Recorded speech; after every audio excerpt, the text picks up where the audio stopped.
Today's occurrence happens in England, specifically in one of the deadliest waterways in the world. Now, when I just said deadly waterway, I bet you pictured an underwater cave or a lake or an ocean, given the types of stories I usually cover, especially if you aren't familiar with Yorkshire, England. Well, you would be wrong if those were your guesses, because there is a beautiful river in England that looks as picturesque as it is deadly. Its peaceful surface hides what lies underneath and has claimed 100% of the lives that have entered in it for centuries. But there's a split between those who have fallen in, the people unaware of this river's danger and those who knew and fell victim anyway. And when William de Romilly became the first recorded victim of this river, he had no way of knowing that his passing would change everyone's perceptions of the river forever. I'm Tatiana Bunch, and this is the story of the Bolton Strid.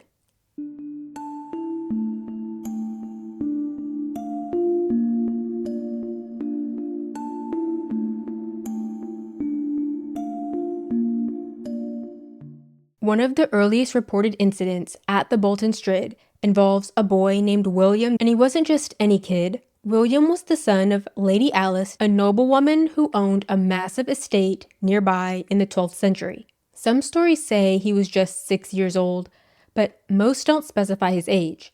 But William was being groomed to be the next King of Scotland. He was out by the Strid, either hunting or just having fun, and had his dog with him. He looked at the narrow distance between the banks on the Strid and wanted to jump it. So he tried to leap with his dog on a leash, but the dog refused to jump. Legend says the leash caught around William and caused him to fall into the river, never to be seen again. You can almost picture how a bubbling, narrow stream would have seemed harmless to a child. Lady Alice was obviously devastated, and to honor her son, she donated a large portion of her land surrounding the Strid to the monks who could pray for her son's soul. Now, this happened in 1152, and the land donated helped establish Bolton Abbey, a place that still stands today. His death also went on to inspire a Williams Woodworth to write a poem titled The Force of Prayer, or The Founding of Bolton Priory. It tells of the grief of Lady Alice and the danger of the Strid, and I'll just read a few stanzas from it. It says, quote, "What is good for a bootless bean? The falconer to the lady said, and she made answer, endless sorrow, for she knew that her son was dead.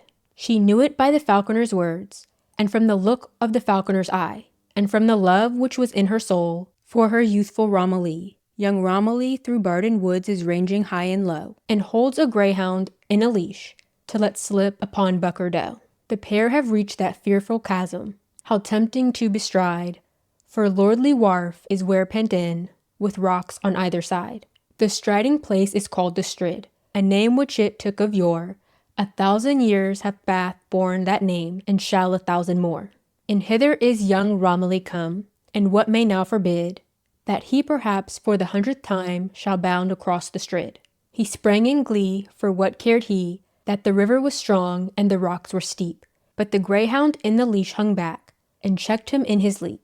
The boy is in the arms of wharfe, and strangled by a merciless force, for nevermore was young Romilly seen, till he rose a lifeless corse. She weeps not for the wedding day, which has to be tomorrow. Her hope was a further looking hope, and hers is a mother's sorrow. He was a tree that stood alone, and proudly did its branches wave, and the root of this delightful tree was in her husband's grave. Long, long in darkness did she sit, and her first words were, Let there be in Bolton, on the field of wharfe, a stately priory." End quote. The Strid was also the subject of a short story in 1896 called The Striding Place. It was written by an American author named Gertrude Atherton, and she wrote, quote, "There was no lonelier spot in England, not one which had the right to claim so many ghosts, if ghosts there were." End quote. That story would go on to be an acclaimed horror, but originally people felt it was too graphic to be published to the masses. The Strid claimed William almost 900 years ago, but it's the first reminder of something timeless, the deceptive power of nature, because people continue to underestimate the Strid, so it's here that I should explain exactly what makes it so dangerous. The River Wharfe is in the Yorkshire region of northern England. The Bolton Strid is a section of the River Wharfe. On the surface, it doesn't look threatening. It weaves past stony beaches and tall trees. Lining the sides of it for 65 miles are large green moss-covered boulders. Now, the river wharfe is about 30 feet or 9 meters wide, and that portion flows peacefully. But there's a point where the 30 feet pushing hundreds of gallons of water abruptly becomes about 4 feet wide, pushing the same amount. That part of the river is the Bolton Strid. Because it narrows so quickly, it kind of turns the river sideways. The water moves faster and more erratically, which can cause it to splash up and create whirlpools. But for the most part, the Strid looks shallow and relatively calm because there's an optical illusion. The riverbed of the Strid has a huge network of deep channels and caves. The crevices are hidden and can twist sharply while being incredibly narrow. On the surface, the Strid looks narrow. Like it got its name because it looks narrow enough to easily stride or jump across. But that would be deceptive because the water from the river narrowing didn't just disappear. It's tearing into the boulders and flat rocks lining the sides and hanging over the edge of its limestone formation. So looking at it, you have boulders with slippery moss on each side, but underneath the boulders you're standing on is the rest of the water still moving because it's hollowed out. Anything that falls in is swept into the strong current and trapped. Even if it looks calm on the surface, underneath the water is raging. It traps you under the water, either on the floor of the river or on the side, and the water just goes at you until you're unconscious, and eventually until you no longer resemble yourself, if you catch my drift. No one knows just how deep it is, but it's believed to be over 200 feet deep, according to a YouTuber who sent a camera down there to find out. There has been some erosion over the years, but looking at it even today, it looks jumpable. I'll be the first to admit, I can see the temptation. However, most of the boulders are insanely slick from mud and moss, especially if it has rained. And like I said, if you go in, you're not getting out. You will be gone, and it's not at all worth it.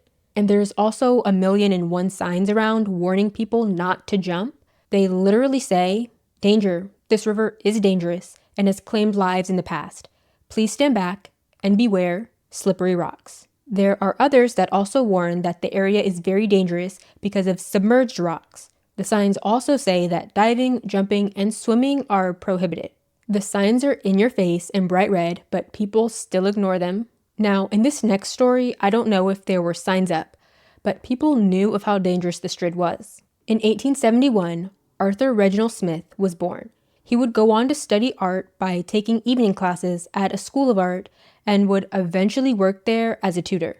He went on to be a student at the Royal Art College in London and in 1904 was awarded the full college. The following year, he was given a college scholarship that let him travel to Italy and study there for a year. When he came back to England, he started teaching at schools in London. Arthur went on to serve in World War I, and after the war ended, he moved back to Yorkshire. He would go on to become a popular watercolor artist, and his paintings were shown across Britain.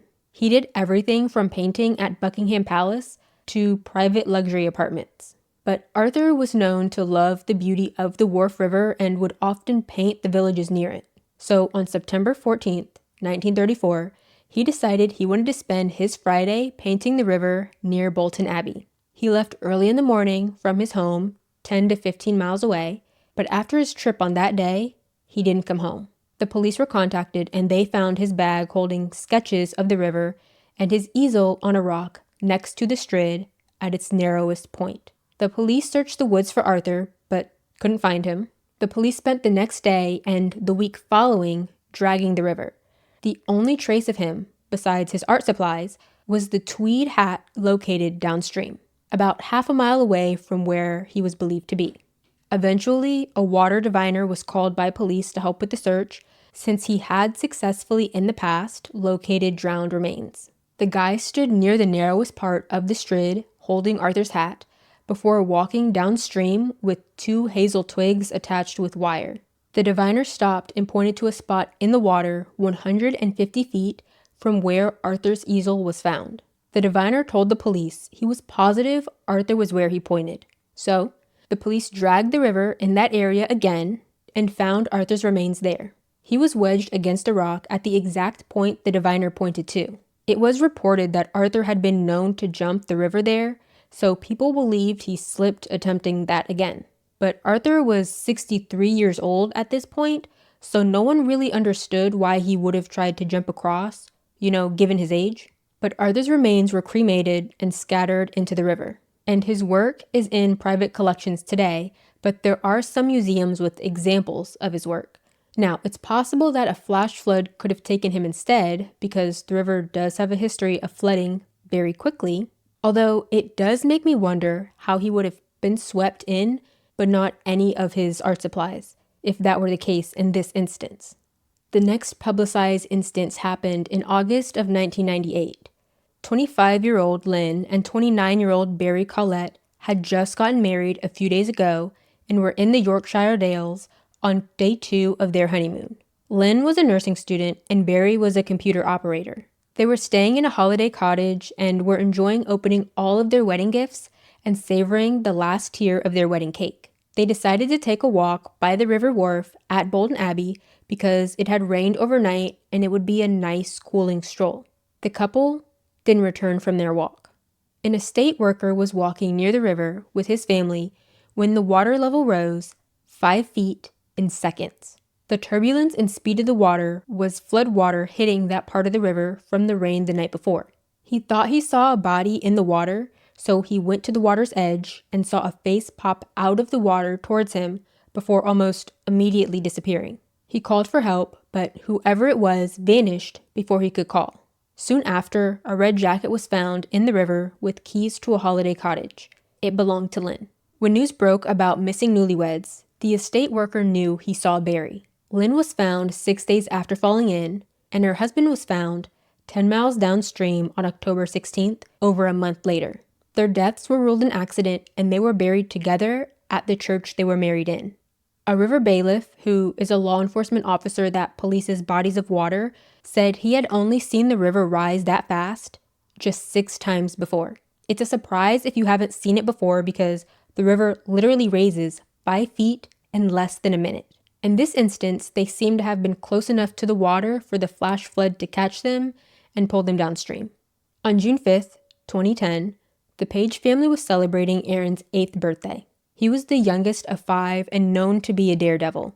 His parents were Alan and Katrina. The family originally planned to have a barbecue for Aaron's birthday at their house, but Alan's brother / Aaron's uncle convinced them to join his family for a day out. So 25 family members ended up gathering along the edge of the river wharf to barbecue there. There was a group of teenagers jumping into the water further up the river. Aaron spotted them and his eyes just lit up. He said he wanted to do it too, even though he wasn't a good swimmer. He looked at his dad and said, "I'm doing that." And Alan told him, "Absolutely not. Do not go anywhere near that tree." There wasn't a single chance Alan was going to let his son do those things the teenagers were doing. He could see all of the signs around warning people about how dangerous the river was. At some point, he actually found himself leaning on one of them. So he had zero intentions of letting his kids get into the water. Around 2 p.m., Aaron had to use the restroom. So Alan had Aaron's 13-year-old brother, Joshua, take him. Aaron and Joshua started walking across the rocks, a foot from the riverbank in ankle-deep water. They were about 600 feet away from their parents when Aaron slipped and fell into the water. Joshua got in and tried to pull Aaron out, but he slipped trying to lift him and let go to get out of the water himself. Where they were at was so shallow that they could see the big rocks they were walking on. They had shoes on and the water wasn't higher than their ankles, but still, Aaron slipped. When Joshua wasn't able to get to Aaron again, he started screaming for help. A woman nearby paddling in the river with her family got straight into the cold water to try and save Aaron. She could see his head just under the water and she could see him the closer she got, but she was too late. Alan ran towards the water when he heard the woman screaming, because at that point, he didn't realize that it was his son that went under. Once he saw the look on Joshua's face, and then Joshua told him that it was Aaron that went under, Alan jumped right into the water. The water was so cold that it literally took Alan's breath away. It was a huge contrast to how inviting the water appeared to look. At some point, Katrina had heard the screams while she was playing with her 2-year-old niece and nephew. So she walked over to see what had happened and she saw Alan in the water. She asked him what happened, and he responded saying Aaron was gone. Some people spending the day in the area got into the water to help. Emergency services looked for Aaron while his family waited on the side of the river. Medical staff were on standby, and an air ambulance searched the riverbank. Eventually, an underwater search team and police divers got into the water to look. It would take 3 hours for the divers to find Aaron's remains, and it wasn't until he was pulled out that it hit Alan that he was gone. He was pulled to an area 25 feet deep near a footbridge. The depth, water temperature, and current made it hard for people trying to help him to actually get to him. His cause of death was ruled to be drowning. Now, near the bridge where he was found, there are stepping stones on the river. There are 62 stepping stones, so people can walk from one side of the river to the other.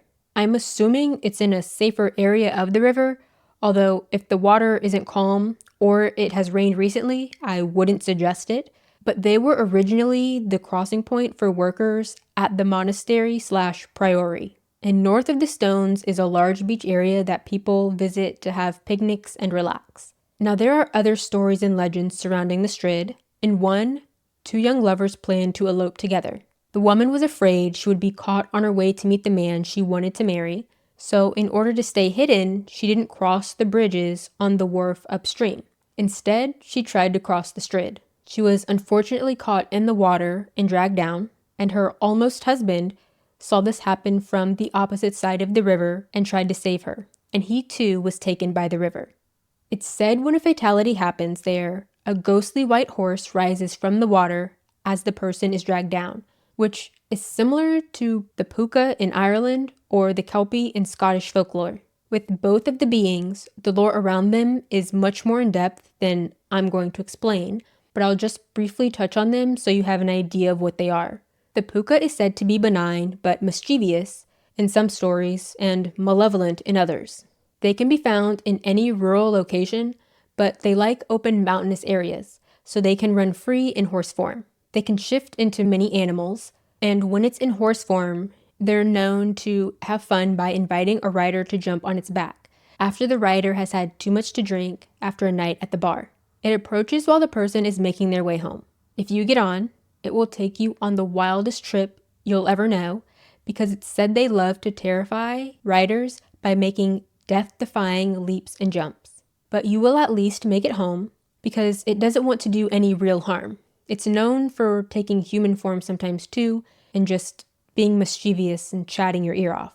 Now, the kelpie, on the other hand, a kelpie lives around running fresh water and is a shape-shifting water spirit. It usually appears as a huge horse with the mane entangled with aquatic foliage, but it can take human form depending on who it's targeting and, why. In horse form, its feet are said to be pointed backwards, and if you see one of them, you'll be taken away with how amazing it looks, and you'll realize your legs are weary. The horse will seem like it can easily give you a ride home, and you'll be tempted to take it, but you have to resist the temptation. Because if you lay a single finger on it, you'll be binded to the horse so strong that no one will ever be able to sever the bond. Once you're trapped, the horse is said to gallop into the river and swim right to the bottom, dragging you with it. The goal of the kelpie is to end you, and once it completes its goal, it will feast on your remains. Now, with the white horse at the Strid, there is a variation of the legend that says the Queen of Fairies rides it. And one day, wanting to see it for themselves, 3 sisters that lived nearby went to the Strid one morning. According to the legend, none of the sisters returned to describe what they saw. While the Strid is deceptively deadly, the actual entirety of the wharf is deadly too. Visitors and locals alike drown in the wharf. Sometimes they can be saved, but a lot of times they can't. But the entirety of the river has misleading depths and hidden drops. It has deceptively strong currents and hidden undercurrents that are dangerous to swimmers, especially children. The water throughout the entire wharf is extremely cold and barely gets any warmer even in the summer. Like, the water's temperature difference between the summer and the winter time, it barely exists. And half the time, the people who run into issues in the water do so because they go into shock before they're able to get back to the bank. At that point, it doesn't matter how strong of a swimmer you are, there's not much you can do if your body goes into shock. And if you're stuck in the middle of the wide part of the river, you're kind of screwed. And if it has rained in the days or week leading up to people swimming in the quote, calmer areas, then they're adding an even bigger risk. After a death in recent years, a first responder was quoted saying that people are usually told by their friends about a shallow part in the river that's great for swimming. But if it rained or the conditions changed between the friend that visited and then when the other friend shows up, even to the next week, the water could be a foot higher and they don't even know it. So people don't realize the danger they're in. An official would go on to say that they've been swimming at Bolton Abbey and it might be slow flowing on the estate, but it doesn't matter because it's still not safe. They said to not let your children swim if you're going to bring them, and if you're going to get in the water at all, you need to stick to paddling. And if you don't know the river, you need to stay on the shore. If you see someone struggling in the wharf, it's recommended that you yell at them to stay calm and use a rope or a branch to try and reach them, since there aren't any life preservers or anything like that along the river.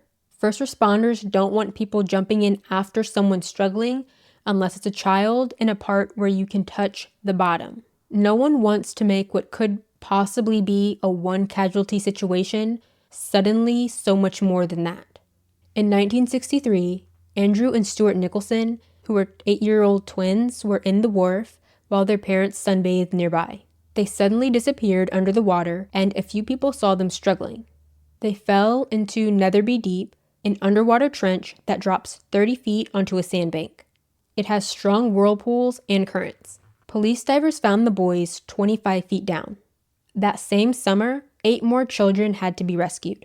In 1997, 2 8-year-old girls named Jasmine Neville and Charlea Fox were brought to the beach by their parents and a group of adults for a barbecue.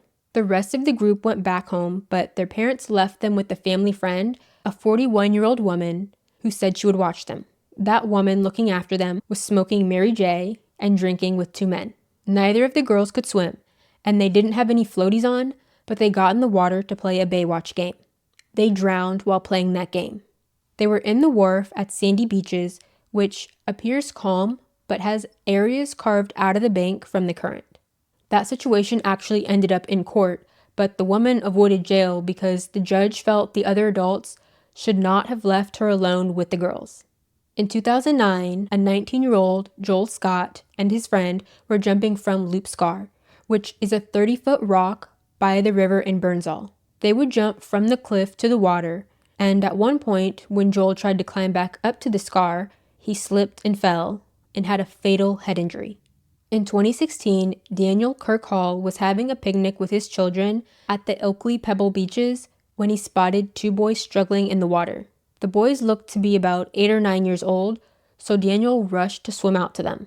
When he got there, he realized their father was already in the water, struggling to rescue them himself. Daniel would later say that he suspected flooding the previous Christmas was to blame because the trench underneath the boys was significantly deeper than it normally was. He managed to save the boys, but remember, it may not always turn out that way, so it's not recommended.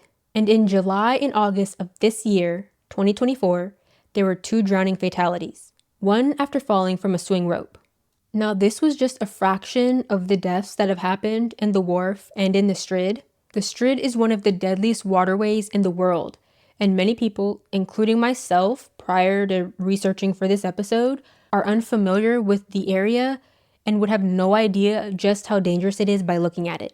I mean, yes, there are signs, and I'm someone who sees signs like those and chooses to believe them and follow directions, but I can see why some personality types wouldn't.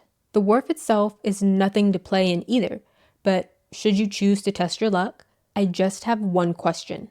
Would you dare to leap across the Strid, knowing missing would cost you your life? I hope the answer is no, so stay safe, and I'll be back next week with 2 episodes on Tuesday and Thursday. Sources can be found at occurrencepod.com, which is linked in the show notes, along with any other relevant information.